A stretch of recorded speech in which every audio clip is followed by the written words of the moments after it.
The confrontation.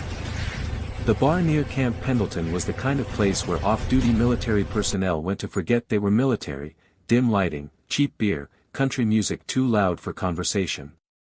Captain Riley Cross sat at the far end of the bar, nursing a whiskey and deliberately radiating, "leave me alone" energy. 6 weeks of mandatory leave after a classified operation in Eastern Europe. 6 weeks of trying to decompress, to remember how to interact with civilians, to sleep without jolting awake at every sound. Riley had chosen this bar specifically because military personnel understood the look in her eyes, the one that said she'd seen things and didn't want to talk about them. "Hey beautiful. You look lonely." Sergeant Marcus Vance slid onto the stool beside her, his breath heavy with alcohol and misplaced confidence. "Let me buy you a drink." "I'm good. Thanks." Riley didn't look at him, her tone polite but final. "Come on, don't be like that." Marcus moved closer, invading her space. "A girl like you shouldn't drink alone. Makes people think things." Riley's jaw tightened. "I'm not interested. Please respect that." "Respect?" Marcus laughed, and Riley could smell the scotch on his breath. "You come to a military bar dressed like that, you're asking for attention." His eyes traveled over her civilian clothes, jeans and a simple t-shirt. "What are you, some local girl looking for a hero?" "I'm asking you one more time, back off." Riley's voice dropped to something cold and absolute. Years of command authority compressed into 4 words. Marcus didn't hear it. Or didn't care. "You need to learn some manners, sweetheart. Come outside with me, I'll teach you how to talk to a Marine." He grabbed her arm, fingers digging in hard enough to bruise. Riley moved. Her free hand trapped his wrist at a specific angle, using his own grip against him. Simultaneous strike to his elbow joint, precise, controlled, exactly enough force to dislocate the shoulder. Marcus's grip released as pain flooded his system. Before he could even register what happened, Riley had pivoted, using his momentum to take him to the floor, her knee pressed against his spine, his injured arm locked in a position that would worsen the damage if he struggled. Total elapsed time, 2.3 seconds. The bar went silent. Country music played over frozen shock. "I warned you," Riley said calmly, not even breathing hard. "Multiple times. You chose not to listen." Marcus groaned, his face pressed against the sticky bar floor. "You crazy bitch, I'm a Marine. You can't. You're a drunk Marine who just assaulted a superior officer." Riley's voice carried through the silent bar. "Someone call the MPs. Now." Within minutes, military police arrived. Riley released Marcus carefully, standing with her hands visible and non-threatening despite having just disabled a man who outweighed her by 60 pounds. "Ma'am, we need statements," the lead MP began. Riley pulled out her military ID, and the MP's expression shifted from professional courtesy to rigid attention. "Captain Riley Cross, Special Forces, currently on authorized leave. This individual," she gestured to Marcus, now being restrained by 2 other MPs, "verbally harassed me, physically grabbed me without consent, and attempted assault when I declined his advances. I defended myself using minimal necessary force. He'll need medical attention for the shoulder dislocation." The MP swallowed hard. "Yes, ma'am. We'll need a full statement."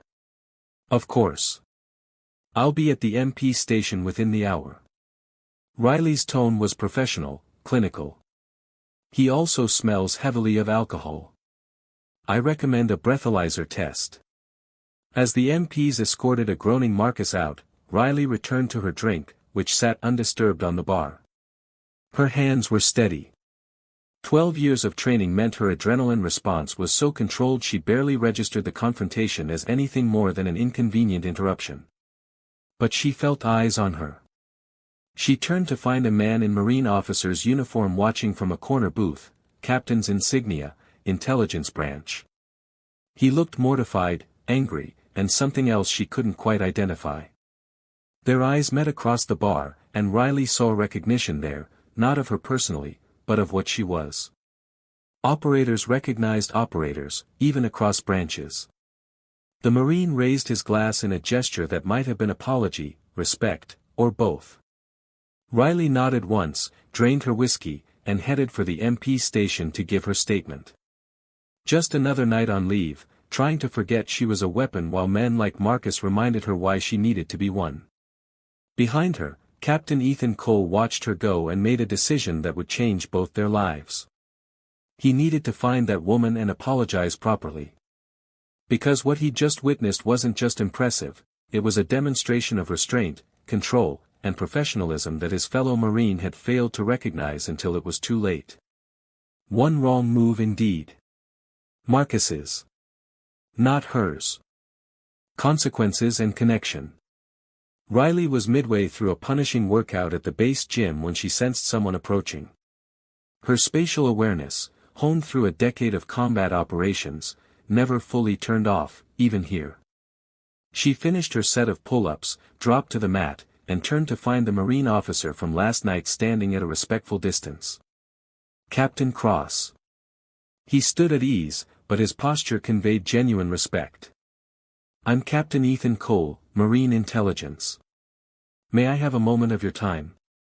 Riley grabbed her water bottle, assessing him. Early 30s, fit but not operator fit, intelligent eyes that track details.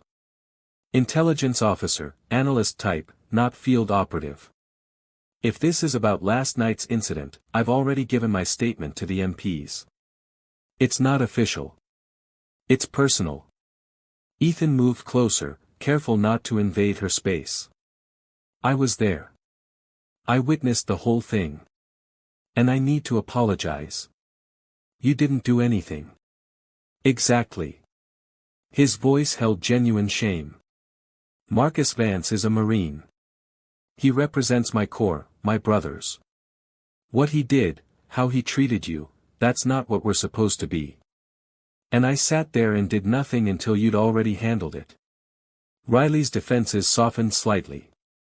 She'd expected excuses, justifications, the usual military machismo. Not genuine accountability. You couldn't have known he'd escalate like that. I knew he was drunk. I knew he was harassing you. I should have intervened before it became physical. Ethan met her eyes directly. I'm sorry.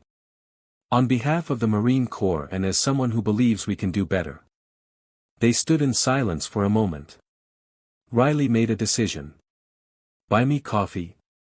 20 minutes later, they sat in the base commissary, both in workout gear, the conversation flowing more naturally than either expected. I've followed your career, Ethan admitted. The unclassified parts, anyway. Operation Copper Shield, the hostage rescue in Somalia, the counter-terrorism work in Syria. You're a legend in Spec Ops circles. Legends are for people who don't survive their missions. Riley's tone was matter-of-fact.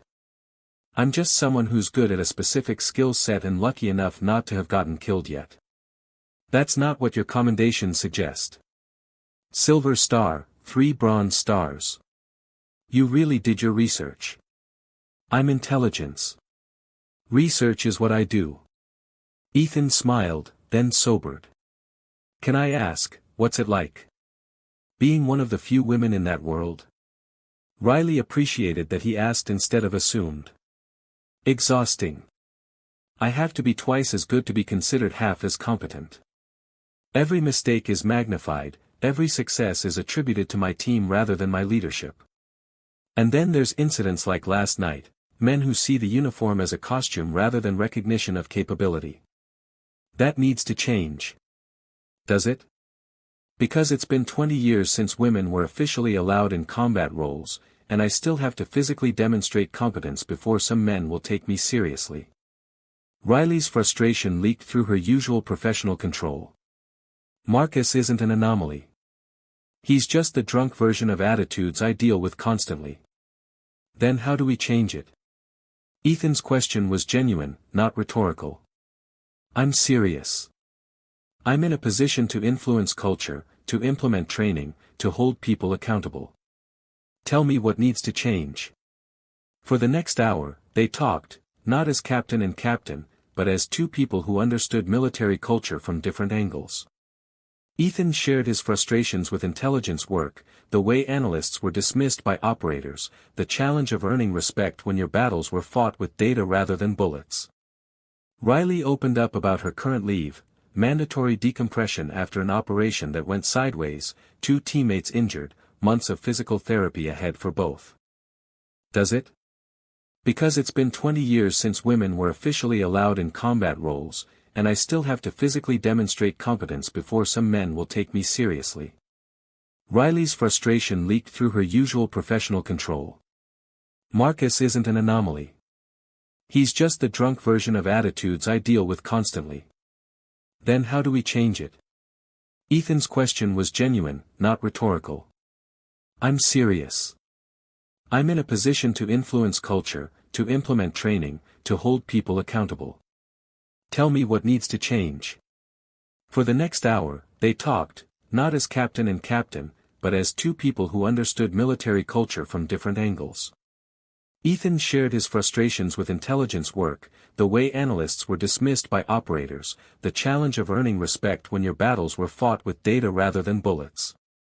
Riley opened up about her current leave, mandatory decompression after an operation that went sideways, 2 teammates injured, months of physical therapy ahead for both. I'm good at violence, Riley admitted quietly. Too good. And sometimes I wonder if that's all I am. A weapon that the military points at problems. You're not just a weapon. Ethan's voice was certain. A weapon doesn't show restraint. Last night, you could have hurt Marcus badly. Instead, you used exactly enough force to neutralize the threat and nothing more. That's not a weapon acting, that's a warrior making choices. Something in Riley's chest loosened. When did you get so philosophical? Intelligence school. Lots of ethics classes. He smiled. Also, I minored in philosophy at the academy.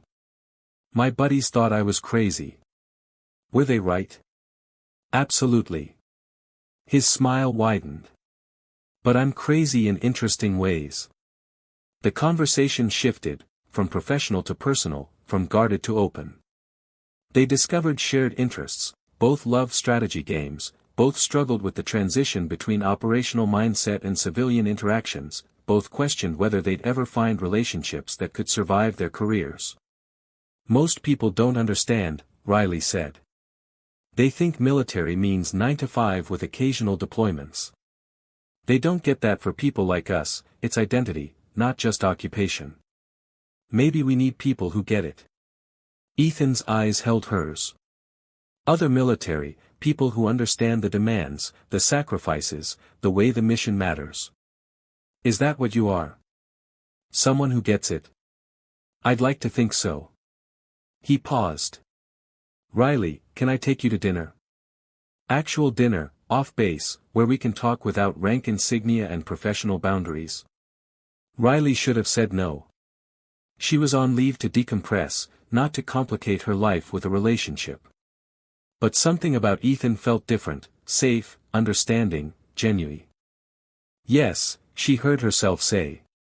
But nothing fancy. I've been eating Murray's for 6 months. Real food is all I need.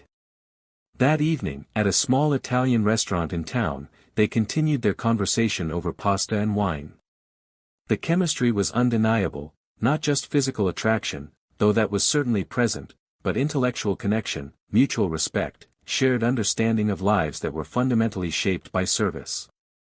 I should tell you, Ethan said over dessert, Marcus is facing court-martial. Assault on a superior officer, conduct unbecoming, public intoxication.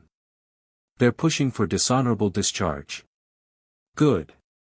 Riley's response was immediate. Maybe it'll send a message that behavior has consequences. Your testimony will be crucial.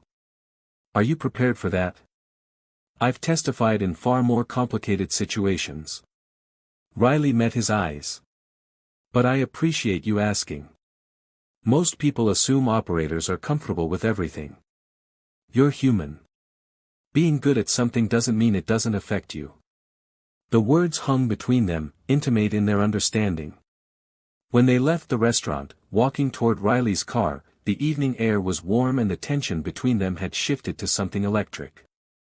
I had a good time tonight, Riley said, standing by her car. Me too. Ethan stepped closer. Can I see you again? Instead of answering, Riley closed the distance and kissed him.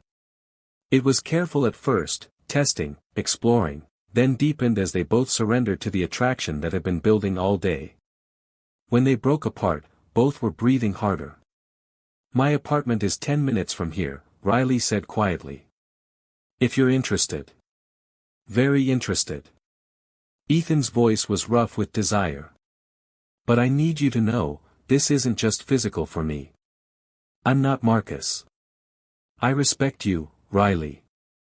All of you. I know. That's why I'm asking. She took his hand. Come on, Captain. Let's stop talking tactics and start speaking a different language.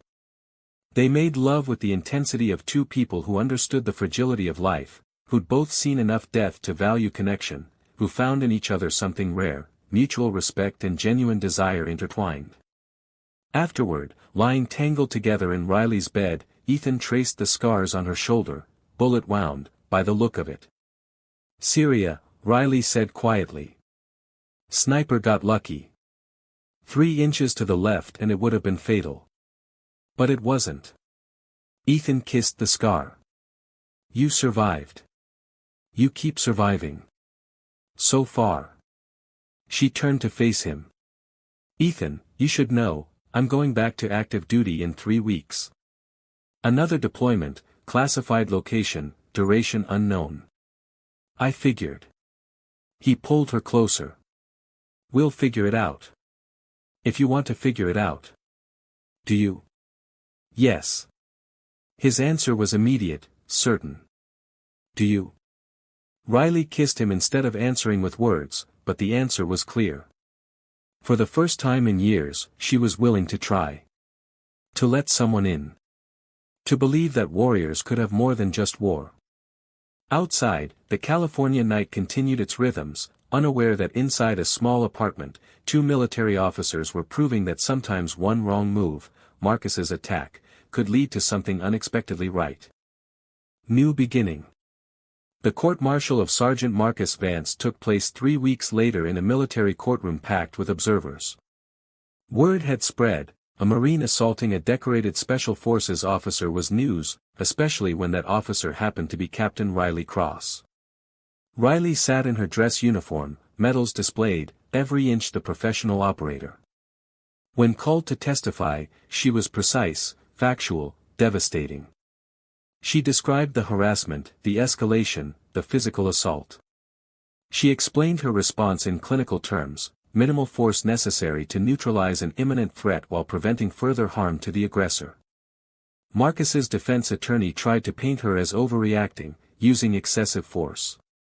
Riley's response was calm and absolute. I gave Sergeant Vance multiple verbal warnings. He chose to ignore them and escalate to physical violence. My training dictates proportional response. A dislocated shoulder is proportional to preventing sexual assault.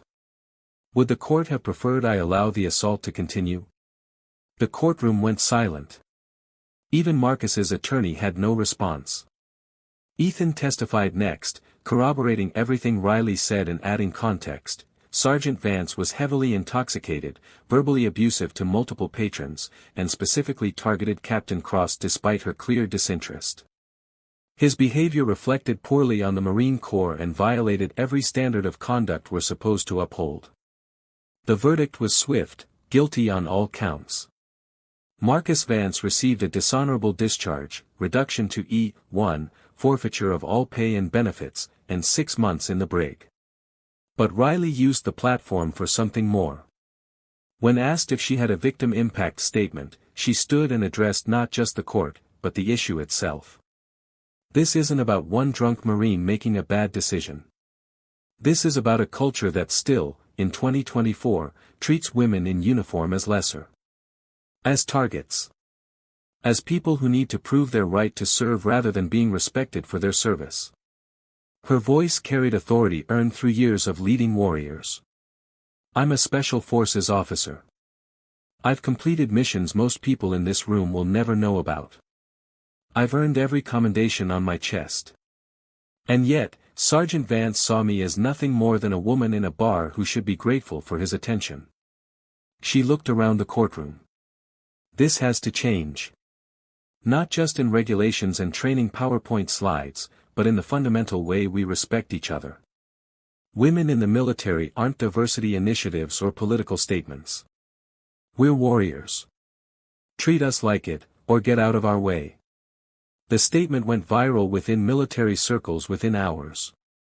Social media erupted with debates about military culture, respect, and systemic change. Riley became an unintentional spokesperson for something larger than herself. Ethan found her outside the courtroom afterward, loosening his dress uniform collar. That was incredible. And probably the most important 10 minutes of testimony that courtroom has ever heard. I'm tired of being quiet. Riley's jaw was set. Tired of accepting it as, just how things are. If my rank and record give me a platform, I'm going to use it. Good. Ethan took her hand, not caring who saw. The Corps needs voices like yours. Hell, the whole military does. Their relationship had deepened over 3 weeks, navigating the complications of different branches, security clearances, and impending deployment. Ethan had received orders, Special Operations Command Headquarters, intelligence liaison position working directly with units like Riley's. So we'll be working together, Riley said as they walked toward the parking lot. Professionally. In the broadest sense. You'll be operational. I'll be in a climate-controlled office analyzing intelligence reports and trying to support people like you. Ethan stopped, turning to face her. Riley, we need to talk about what happens when you deploy. I leave in 4 days. Duration unknown, location classified. Standard Spec Ops package. Riley's voice was steady, but her eyes held something vulnerable. I can't give you details, timelines, or promises about communication. I know. I'm intelligence, I understand operational security. Ethan cupped her face gently. But I need to know if this is something you want to continue. Long distance, complicated by classification, no guaranteed contact. It's asking a lot. It is. Riley covered his hand with hers. But for the first time in my career, I want to try. You get it, Ethan. You understand the life, the demands, the way the mission matters. Most people can't handle that. But you're already living it from your side. So we try. We try. Riley kissed him, right there in the parking lot where anyone could see. No promises except honesty. No guarantees except that when I can contact you, I will. And when I get back, we figure out the next step. That's enough. Ethan pulled her close. More than enough. They spent Riley's last 3 days together, not just in bed, though there was plenty of that, but building something real. Meeting each other's friends, sharing stories, planning for a future that was uncertain but possible.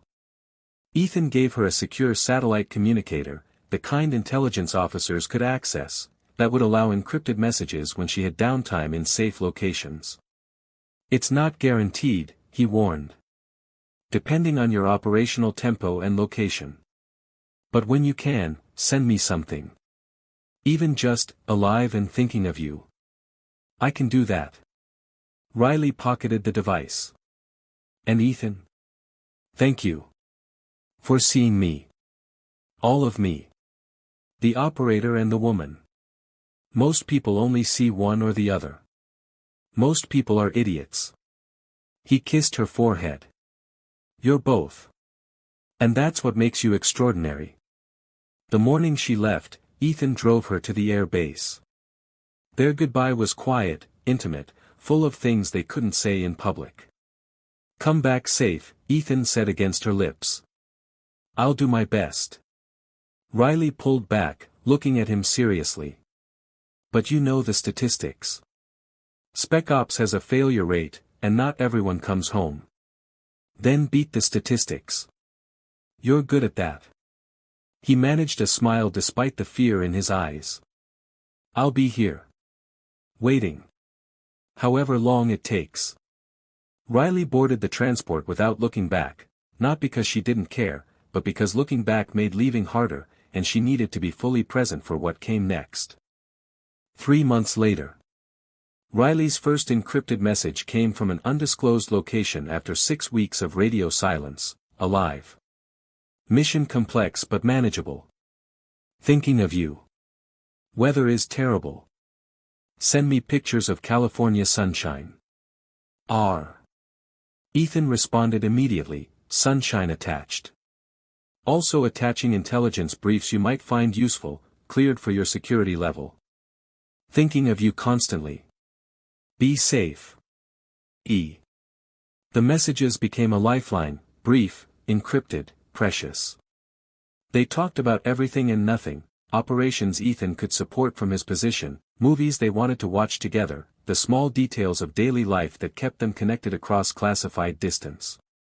Riley returned after 4 months, exhausted, sporting new scars, but alive. Ethan met her at the secure facility where she debriefed, waiting in the parking lot like he'd promised.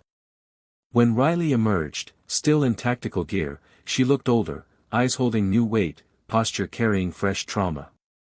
But when she saw Ethan, something in her expression softened. Hi, she said simply. Hi yourself. Ethan closed the distance, pulling her into an embrace that said everything words couldn't. Welcome home. I'm not sure what home is anymore, Riley admitted against his shoulder. But you feel like something close to it. They spent her mandatory decompression leave together, not just physically but emotionally, Riley processing the mission she couldn't discuss, Ethan providing support without asking questions he knew she couldn't answer. I changed something, Riley said one evening as they watched the sunset from his apartment balcony.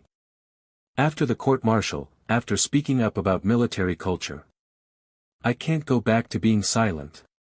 I'm writing a proposal for systemic harassment training, using my experience as a case study. Command is considering it. That's huge. Ethan pulled her closer. You're not just an operator anymore. You're changing the system. Trying to. One testimony, one proposal, one conversation at a time. She looked at him. And I couldn't do it without you. You're my anchor, Ethan. You keep me connected to something beyond missions and objectives. You're mine too. He kissed her temple. You remind me why the intelligence work matters, because it supports people like you. Warriors with principles who are trying to make things better. They didn't have easy answers. Riley would deploy again. Ethan would spend months supporting operations he couldn't discuss. Their relationship would be tested by distance, classification, and the fundamental dangers of military service. But standing together on that balcony, watching the California sun sink into the Pacific, they had something more valuable than easy answers. They had choice. Commitment. The courage to try. I love you, Riley said quietly, the words new and terrifying. I've never said that to anyone before. I love you too. Ethan turned her to face him. And I'm not going anywhere. However long it takes, however complicated it gets. We figure it out together. They kissed as the sun set, two warriors from different worlds who'd found common ground, proving that sometimes the worst moments, Marcus's attack, could lead to the best outcomes. Not because the attack was justified.